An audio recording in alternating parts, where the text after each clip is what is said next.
There he is. Morning. Good morning. Everything fit? Yeah. It's pretty cold. Way colder than we thought it was gonna be. I'm freezing. Kyle thinks it's funny.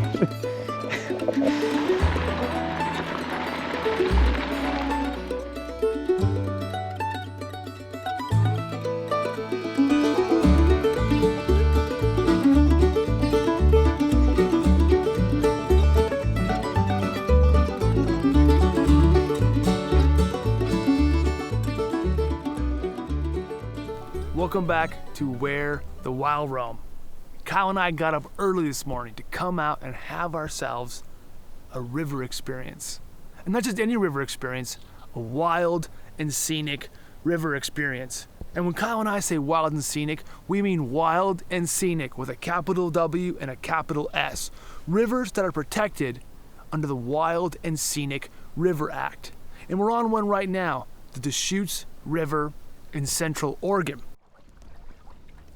We've chosen to tell the next few stories right here in the Beaver State along wild and scenic rivers and streams because Oregon is ground zero right now in the whole country for future wild and scenic river designations.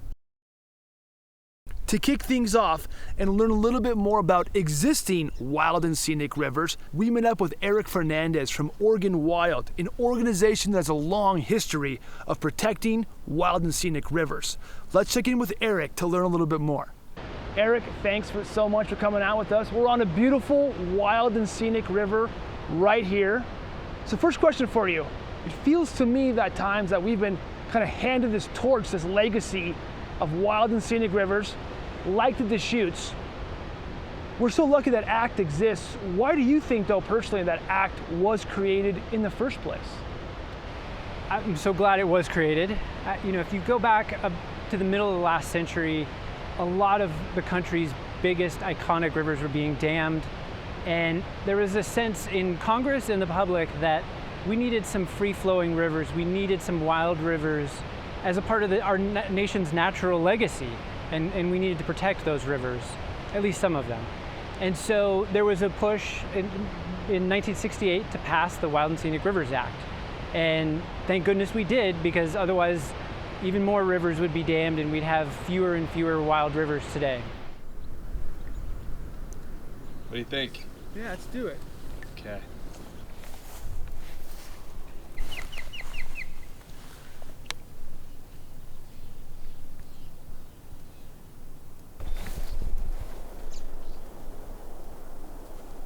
There's some chicks in the nest. We actually don't know what you call baby osprey. Osprey young chicks. Not as cool as eaglets. Yeah, not like an eaglet. Oh, we got a bird here, Kyle. Exciting.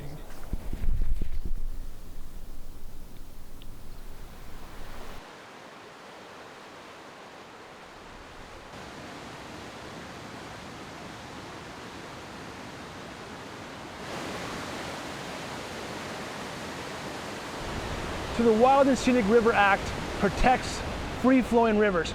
How does it actually protect rivers? Once a wild and scenic river is designated by Congress, that river then has a protected buffer on either side, either quarter mile or a half mile. And within that buffer, what we call the outstanding remarkable values. That's the wonky but really important terminology. And those values have to be protected and enhanced.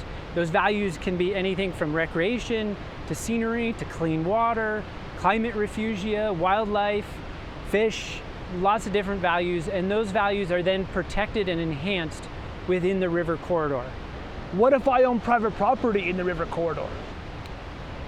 Nothing changes. A wild and scenic river can be designated through private land, but it doesn't bring with it any zoning changes or any other encumbrances that would change what you can and can't do. So the act essentially only applies to public land. That's really the only place where you're getting any conservation value is on public land. So, the question I was asked then is, obviously we're not just creating dams for no reason, right? Dams can provide us hydroelectric power, flood control, everything else. But why do we not want 100% of our rivers dammed? What can a undammed, free-flowing river provide for both, conservation and conservation values, and for humans like us. Wild and Scenic Rivers provide it all. Like, you can go hiking, hunting, camping, fishing, rafting, canoeing, kayaking, snowshoeing, cross-country skiing, bird watching, trail running, all those fun things on a Wild and Scenic River. I couldn't help but notice in your list, you mentioned some of Kyle and I's favorite things. You mentioned kayaking, hiking, bird watching. Yeah. Earlier, I was saying how Kyle and I are having a river experience today. What exactly are we doing? First and foremost, we're engaged in our new favorite activity that we like to call birding with friends. Yeah, birds. Yeah. You hear that? That's a mama bird scolding us because we found a nest. So we're gonna take a quick look and we're gonna get out of here and let mama get back to helping out baby bird, okay? But check this out. This is a ground nesting bird.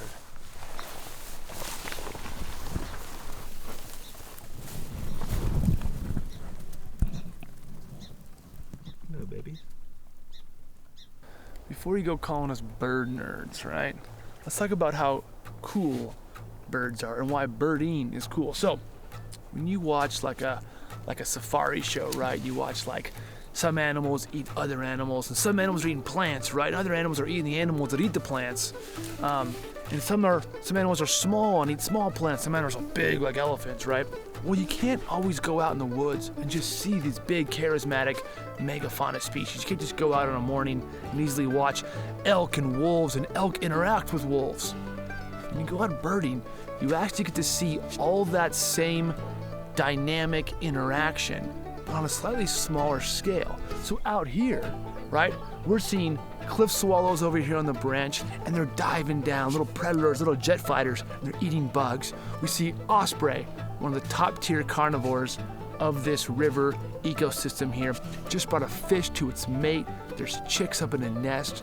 We have a dove over here, kind of like a deer, right? Like it's grazing, it's eating grains and seeds. And there's a hawk that flew by, and it's gonna hunt the doves. And so when you go out and you go actually watch birds, you're actually watching complex interactions in a whole food chain, and it's much more accessible, much more easy to observe than charismatic megafauna that are sparsely dispersed across the landscape.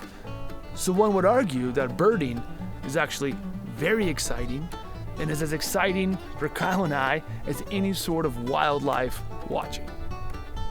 But more than that, we're actually enjoying a lot of what this Wild and Scenic River corridor has to offer us, and a lot of what we just learned about from Erik, right? So not only are we enjoying some solitude, right, peaceful solitude, we're enjoying the scenic qualities of this river corridor. It's really pretty out here. I'm gonna go back home a little bit. I'm gonna sit in front of my computer screen. But right now, I had a good moment of spiritual renewal. We're also paddling, right? We're getting some exercise, and we're enjoying watercraft. And we're watching wildlife and admiring all this quality habitat that's increasing biodiversity here in the state of Oregon. See a little more here, right? This beaver right here is getting an extra 4 feet of safety to come right up in this pathway. And if you put the camera down in here,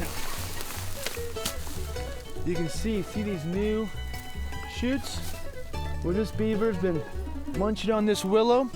Suddenly here's danger, got a clear pathway, enter the water right here.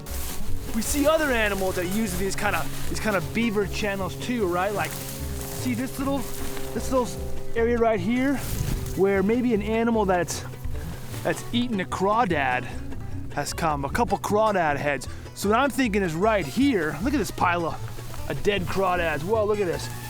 Same thing, an otter or maybe a mink has come right up here, huddles down, feasts on crawdads. Maybe an eagle flies over, whoop, slips right back in the water right there. All kinds of animal sign out here, really cool spot. So when I say a river experience, I mean we're looking for birds, we're getting exercise, we're getting spiritual renewal and a break from all the screens and stress and pressure of daily life. we're enjoying the habitat, we're watching this fresh drinking water that's coming down and it's going to go through town and be used downstream. Wow, wild and scenic rivers really do a lot for us.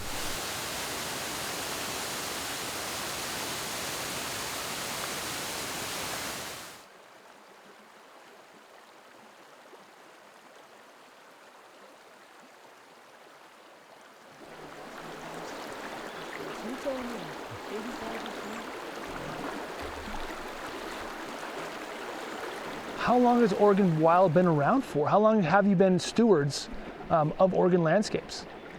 We're about to celebrate our 50th anniversary, which is pretty exciting next year. Yeah, we're excited. And you know, our staff, day to day, we're working away, fighting the good fight to make sure all the science is followed, and we're talking climate change and policy and using acronyms all day. But our personal motivation for a lot of us on staff is, on the weekend, we're out here because we love these places too. So, you know, we're gonna leave our chainsaws and bulldozers at home, but we're gonna come out kayaking, fishing, camping, skiing on our public lands. And you know, we try to share with the public that these places don't protect themselves. And that's where Oregon Wild comes in, and we try to rally public support for protecting these public lands. As we previously mentioned, this section of the Deschutes River is already protected under the Wild and Scenic River Act. We hope you stick around with Kyle and I for the next few episodes.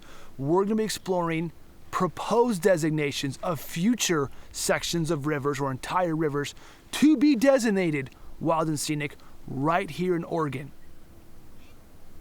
And there's some really cool spots. So like and subscribe. Hit the button below. Hit the button below.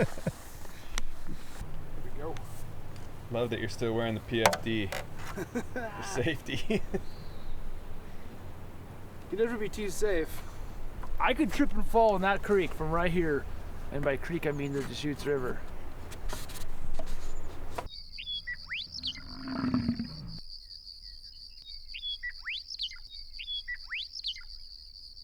Where the Wild Roam is hosted by Joe Flannery. My grandfather was a park ranger. My parents were both park rangers. I was the third generation. I've been lucky enough to spend my entire life outdoors, learning and working in conservation. And I'm excited to share that knowledge with you. With Kyle Lancaster. Lately, we've been getting into conservation filmmaking. We believe that a conservation ethic begins with education and understanding. Never stop learning about the natural world. And hey, if you like the show, please support, share, subscribe, follow, like, and all that stuff. Let's start a movement that prioritizes wildlife, wild places, and conservation within our daily lives.